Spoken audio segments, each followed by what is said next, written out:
Hi student. GIT के online class हम लोग का स्वागत है।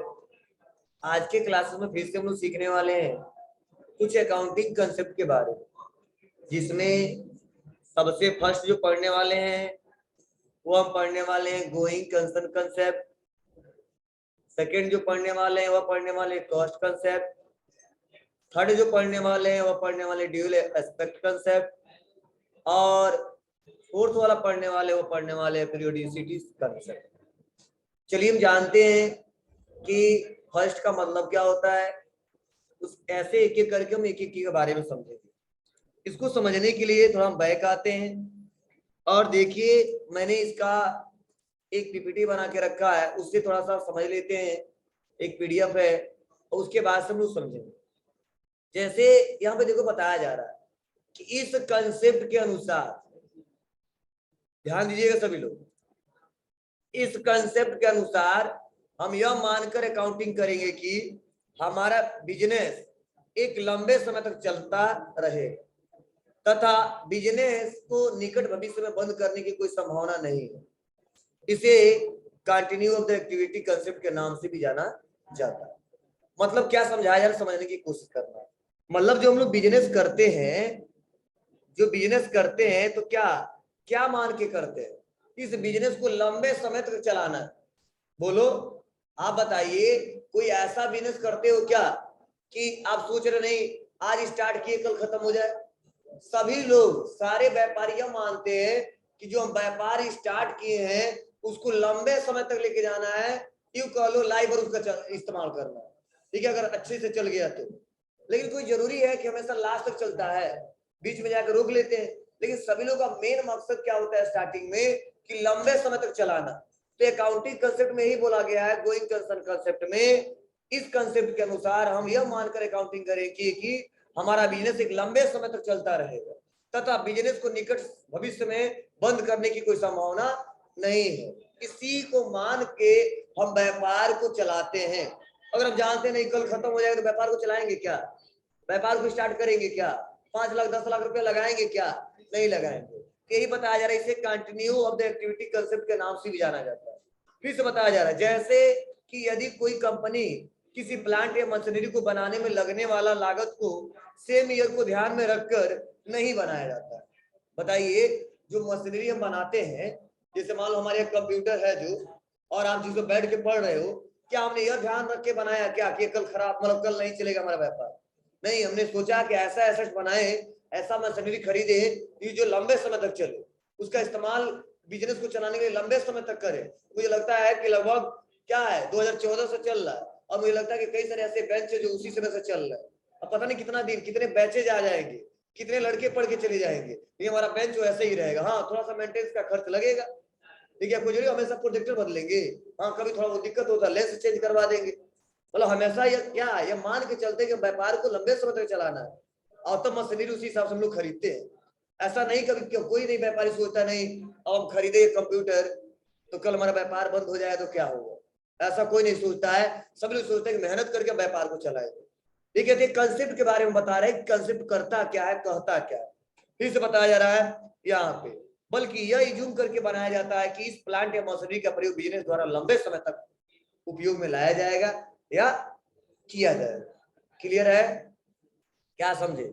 अगर कोई पूछ दे गोइंग कंसर्न कंसेप्ट क्या कहता है, क्या बताओगे? और इस कंसेप्ट के अनुसार यह माना जाता है कि हमारा व्यापार लंबे समय तक चलने वाला है, और यही मान के व्यापार को चलाते हैं। ठीक है ना? तो कोई ऐसा पर्सन नहीं है, व्यापारी नहीं है जो यह मान के चलता नहीं व्यापार को खत्म हो जाएगा। ठीक है, यही बताया जा रहा, समझाया जा रहा है। और जो भी वो एसेट्स खरीदता है, मशीनरी खरीदता है, यही मान के खरीदता है कि उसका इस्तेमाल लंबे समय तक हम करते हैं। अब कोई पूछेगा तो बता दो इसके बारे में ना। अरे कहीं जाओगे तो वहां पे आपको पूछ देगा इंटरव्यू में, वही कंसेप्ट के बारे में बताइए, तब होता है तो थ्योरी हम पढ़े नहीं है, सही समझ में नहीं आया है। ठीक है, प्रैक्टिकल करवा लीजिए तो घर जाइए।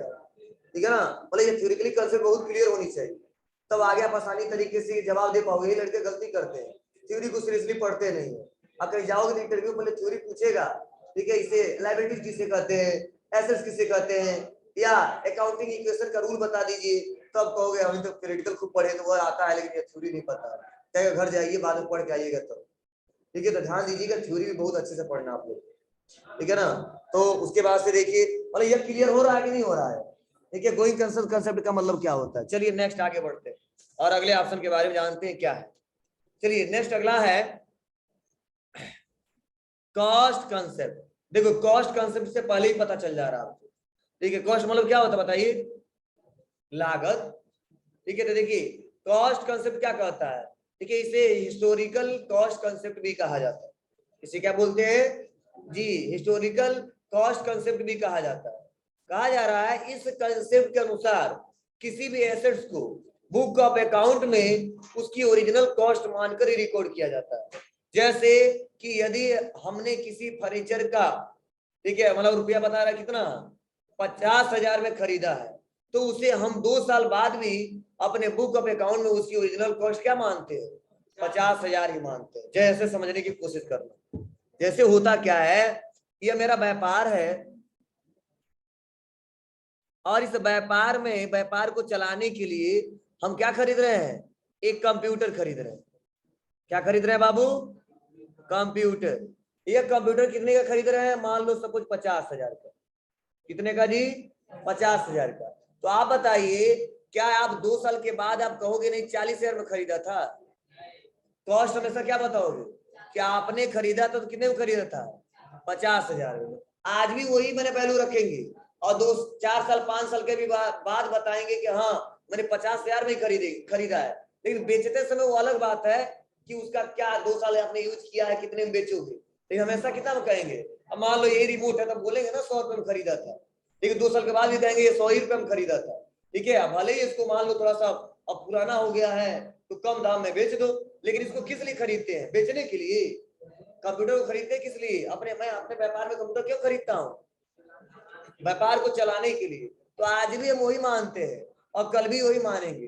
यही बोला गया है, किसी हिस्टोरिकल कॉन्सेप्ट के नाम से जाना जाता है, मतलब पुराना जो हिस्ट्री क्या है वह इससे रिकॉर्ड किया जा सकता है, बताया जा सकता है। कर इस कंसेप्ट के अनुसार किसी भी एसेट्स को बुक ऑफ अकाउंट में उसकी ओरिजिनल कॉस्ट मानकर ही रिकॉर्ड किया जाता है। ओरिजिनल कॉस्ट का मतलब 50,000 में खरीदा है, 50,000 मान के ही रिकॉर्ड करेंगे, आज हो या 5 साल के बाद हो। हाँ हम बेचेंगे तो भले ही उसको कम करके बेच देंगे, जाहिर सी बात उस रेट में कोई खरीदेगा नहीं। क्लियर है ना। तो चलिए 2 कंसेप्ट क्लियर हुआ, ये छोटे छोटे पॉइंट्स आपको याद होने चाहिए। नेक्स्ट अगला है डुअल एस्पेक्ट कंसेप्ट। तो देखो नाम से पता चलता है डुअल एस्पेक्ट कंसेप्ट का मतलब क्या बताइए, डुअल नाम सुने हो ना आप लोग, जैसे समझने की कोशिश करना। एक व्यापारी है, आप बताइए वह व्यापारी परचेज करता हो या सेल करता हो या पेमेंट करता हो या पैसा रिसीव करता हो। तो आप बताइए क्या वह अपने से ही खरीदता है, अपने से ही बेचता है, क्या अपने को पेमेंट करता है, अपने से रिसीव करता है, नहीं। एक दायां पक्ष मतलब लेफ्ट साइड भी रहता है और राइट साइड भी रहता है। तो आप लोग जानते हो ना कि लेफ्ट साइड वाला अमाउंट और राइट साइड अमाउंट दोनों बराबर होता है। तो आप बताइए हम बेचेंगे 50 रुपए का, तो जो खरीदने वाला कितने खरीदेगा, 85 का ना। मतलब ये कंसेप्ट ये बताता है कि जो भी बिजनेस ट्रांजैक्शन करते हैं, समझना, जो भी बिजनेस ट्रांजैक्शन करते हैं उसमें 2 पक्ष आते हैं, एक डेबिट पक्ष और एक क्रेडिट पक्ष। तो डेबिट और क्रेडिट का अमाउंट क्या होता है, बराबर होता है। 50 इधर भी तो 50 इधर भी, 40 इधर भी तो 40 इधर भी। ये डुअल कंसेप्ट कहता है। क्या कहता है समझिएगा, कहा जा रहा है कि इस कंसेप्ट के अनुसार सभी बिजनेस ट्रांजैक्शन में 2 पक्ष होते हैं, पहला पक्ष डेबिट और दूसरा पक्ष क्रेडिट। जैसे फॉर एग्जांपल थोड़ा सा बताते हैं, जैसे मान लीजिए हमने किसी को परचेज किया, किसको परचेज किया, तो एसके को किया, कितने का, तो 50 रुपए का। समझ बात है आपको ना। तो मेरा बिजनेस परचेज कर रहा है, तो मैंने परचेज मतलब यहाँ पे परचेज कर रहा है किसके, एसके ट्रेडर्स से। तो आप बताओ हमको देना कितना होगा, 50 रुपया, इनको लेना कितना होगा, 50 रुपया। तो हमारा पक्ष क्या हो जाएगा, तो इनको लेना अभी, तो हमारा पक्ष अभी डेबिट होगा और इनको लेना तो क्या होगा, क्रेडिट। याद है ना, पढ़ाया था हमने, क्रेडिटर लेनदार है। तो देखो डेबिट और क्रेडिट अमाउंट बराबर हुआ कि नहीं हुआ, हुआ ना। चलिए एक और एग्जांपल बता देते हैं। चलो बैंक में हम पैसा जमा कर रहे हैं, बिजनेस से बैंक में पैसा जमा कर रहे हैं। अब SBI हो, PNB हो, कुछ भी हो, तो आप बताओ जमा क्या करेंगे? कैश। और किसमें? बैंक में। तो बताओ यहाँ पे बैंक पाने वाला है, इसलिए इसको क्या कर देंगे हम लोग? डेबिट। रूल पढ़ाएंगे आपको। और कैश हमारे व्यापार से जा रहा है, क्या करेंगे इसको? क्रेडिट। आप बताओ दाया पक्ष बाया पक्ष दोनों बराबर है ना? ऐसे अकाउंटिंग कंसेप्ट चलता है। कहो सर कैसे डेबिट हुआ, कैसे क्रेडिट हुआ? तो आप लोग बैंक में पैसा कभी जमा करते हो? ठीक है, चलिए कोई बात नहीं, रूल पढ़ाएंगे तो और बेटर तरीके से समझ में आएगा। यह क्लियर है ना? चलिए थोड़ा सा और पढ़ते हैं आगे। देखो बताया जा रहा है कि पहला पक्ष क्या होता है? क्यों आ जा रहा है जी? पहला पक्ष क्या होता है? डेबिट। दूसरा पक्ष क्रेडिट होता है। लेकिन मैंने बताया था ना, डेबिट का टोटल और क्रेडिट का टोटल दोनों क्या होता है? बराबर होता है। देखो बताया जा रहा है डेबिट पक्ष की टोटल वैल्यू और क्रेडिट पक्ष की टोटल वैल्यू कि क्या होता है? बराबर होता है। तो देखो बताया जा रहा है when we purchase goods for cash. तो आप बताओ किस, जैसे हम लोग क्या करते हैं, नगद माल खरीदते हैं, तो उसमें क्या होगा? दो अकाउंट बनेंगे, एक कैश और एक परचेज। तो परचेज हो जाएगा डेबिट और कैश हो जाएगा क्रेडिट। आप वो सर कैसे होगा, तो रूल पढ़ाएंगे आगे। फिर से देखो बताया जा रहा है it's receive goods of the sum, क्या है? Sum value. ठीक है, and give in cash to the equal value. ठीक है ना? मतलब मैनुअल तरीके से क्या है, अगर हम क्या करते हैं, गुड्स को सेल करते हैं या परचेज करते हैं, तो जाहिर सी बात है वहां पे हमको क्या करना है, जितना कैश हम लोग देंगे और प्लस जितना रिसीव करेंगे, सबका बैलेंस क्या होता है? एक प्रकार का वो इक्वल ही रहता है। अब बताओ परचेज कर रहे हैं तो पैसा दोगे कि लोगे? परचेज कर रहे हैं तो पैसा दोगे कि लोगे? जी देंगे। तो यह कंसेप्ट यही कहता है। क्लियर है? लास्ट में है, ये तो पहले पढ़ा चुका हूं आपको, पीरियोडिसिटी कंसेप्ट। क्या मतलब इसका? मैंने बताया था, पहले तो समझो हमारा फाइनेंशियल ईयर का स्टार्टिंग क्या होता बताइए? 1 अप्रैल से 31 मार्च। इसमें किसी को कोई डाउट नहीं ना बाबू? चलिए देखिए, बिजनेस का हमारा फाइनेंशियल ईयर का स्टार्टिंग होता है 1 अप्रैल से लेके 31 मार्च तक। क्लियर है?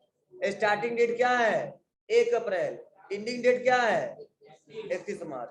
कब चालू होगा? अगर 22 में चालू हो रहा तो 23 में खत्म होगा।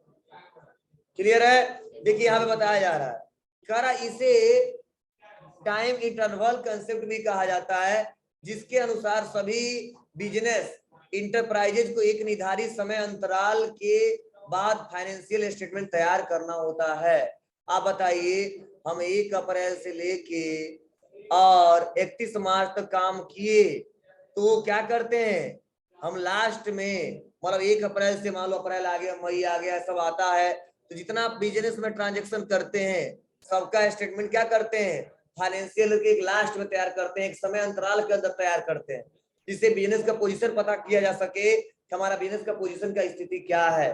तो जाहिर सी बात है, या तो निकल के आएगा क्या कि आपका व्यापार कितने प्रॉफिट में गया है या आपका व्यापार कितना लॉस में गया है। लास्ट में ही पता चलता है कि व्यापार कितना प्रॉफिट में गया है या व्यापार कितने लॉस में गया है। तो यही पीरियोडिसिटी कंसेप्ट बताता है कि हम लोग क्या करते हैं बिजनेस में, जो भी अकाउंटिंग करते हैं, ठीक है, कोई भी बिजनेसमैन हो वो एक समय अंतराल में ये स्टेटमेंट तैयार करता है। ठीक है, करा इस कंसेप्ट के अनुसार अकाउंटिंग पीरियड को अपेक्षाकृत शॉर्ट ईयर या क्वार्टर रखना चाहिए, जिससे कि बिजनेस की परफॉर्मेंस को आसानी से मेजर और कंपेयर किया जा सके। मतलब आपको चाहोगे इसको 3 महीने में एक बार मेजर कर सकते हो और चाहोगे तो साल भर में एक बार मेजर कर सकते हो। तो जो बड़े बड़े व्यापारी हैं वो साल भर में एक बार मेजर करते हैं कि हमारे व्यापार की स्थिति क्या है, प्रॉफिट में जा रहा है या जी लॉस में जा रहा है। लेकिन कई सारे छोटे व्यापारी या सोचते हैं कि 3 महीने में एक बार हिसाब किताब रख ले, तो 3 महीने में भी चेक कर सकते हैं। मतलब कैसे? तो वो किससे संभव है? वो अकाउंटिंग पीरियड से संबंधित। अकाउंटिंग पीरियड क्या मतलब है?